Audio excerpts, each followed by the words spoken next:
That's a massive amount of news. On today's broadcast, the rumors are true. eMoney gets acquired by Fidelity Investments. Advent Software gets acquired by SS&C Technologies. And the SEC reveals troubling cybersecurity issues after its first round of broker-dealer and advisor examinations. So get ready! FPPad Bits and Bytes begins now!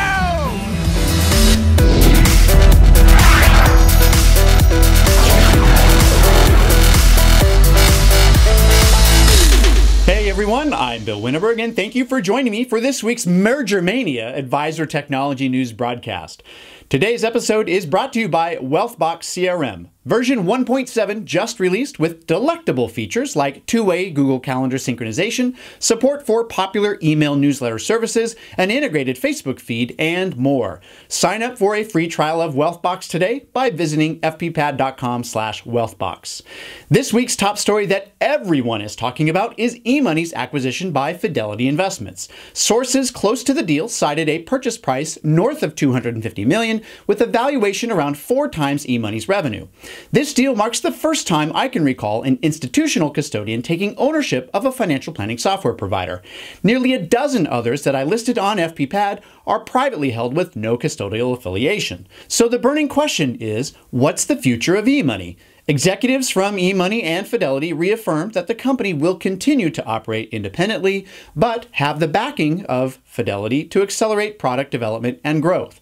Now for me, eMoney seemed to be doing just fine on its own, always having a top spot in advisor technology surveys and having just released a big EMX update 2 months ago. So did they really need to make a deal?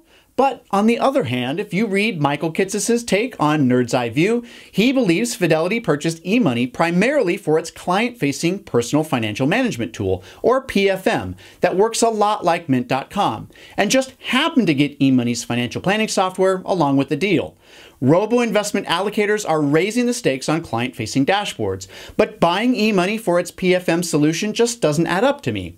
There are many other PFM options and client-facing dashboards out there, like Accumulate, Blueleaf, Money Desktop, and even Personal Capital, who built their own, probably for a lot less than $250 million. So really, nobody knows what the future holds now that eMoney is under Fidelity's ownership, and you can add me to the list of speculators that can only guess how this deal will influence your decision on what financial planning software you choose to use. For details on the eMoney acquisition and the link to Michael Kitces' blog, visit fppad.com/152 for the links to this week's top stories. Next up is news of another deal, as Advent Software is going to be acquired by SS&C Technologies for $2.7 billion. SS and who? I had never heard of them either until this week, because SS&C is primarily focused on institutions and enterprises, not independent RIAs. So on the institutional side, the deal makes sense because SS&C is already the largest user of Advent's Geneva solution, with around 2,400 internal users. But what about the Axis and Black Diamond solutions used by you, the independent advisor? Bill Stone, SS&C's chairman and CEO, said in a conference call that the company, quote, did not see anything in Advent's portfolio that we'd want to rationalize, and, quote, killing a product is the last thing you want to do. TechFi? So, Advent users, you're in a little bit of limbo too until we see this deal pan out. But I suspect not a whole lot will change in the near term.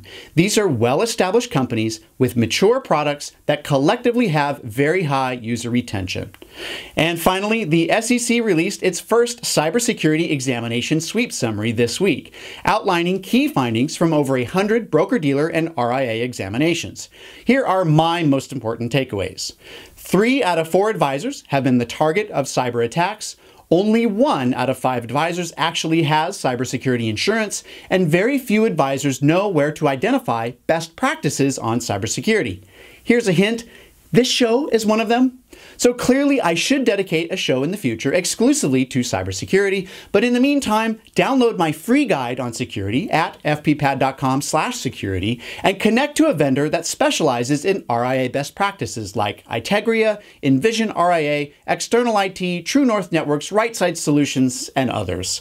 Read the SEC's cybersecurity summary and link to the providers I mentioned by visiting fppad.com/152 for the links to this week's top stories, and there you'll also find news on WealthBox, Advisor, Blueleaf, and Cambridge's planned robo-advisor solution that didn't make this week's broadcast. Remember, Bits and Bytes exists because of the support of our sponsors. So be sure to check out the latest release from Wealthbox CRM, featuring dozens of enhancements to make your business that much more efficient. Sign up for a free trial today by visiting fppad.com/wealthbox. So do you think the eMoney and Advent acquisitions will be good or bad for independent advisors?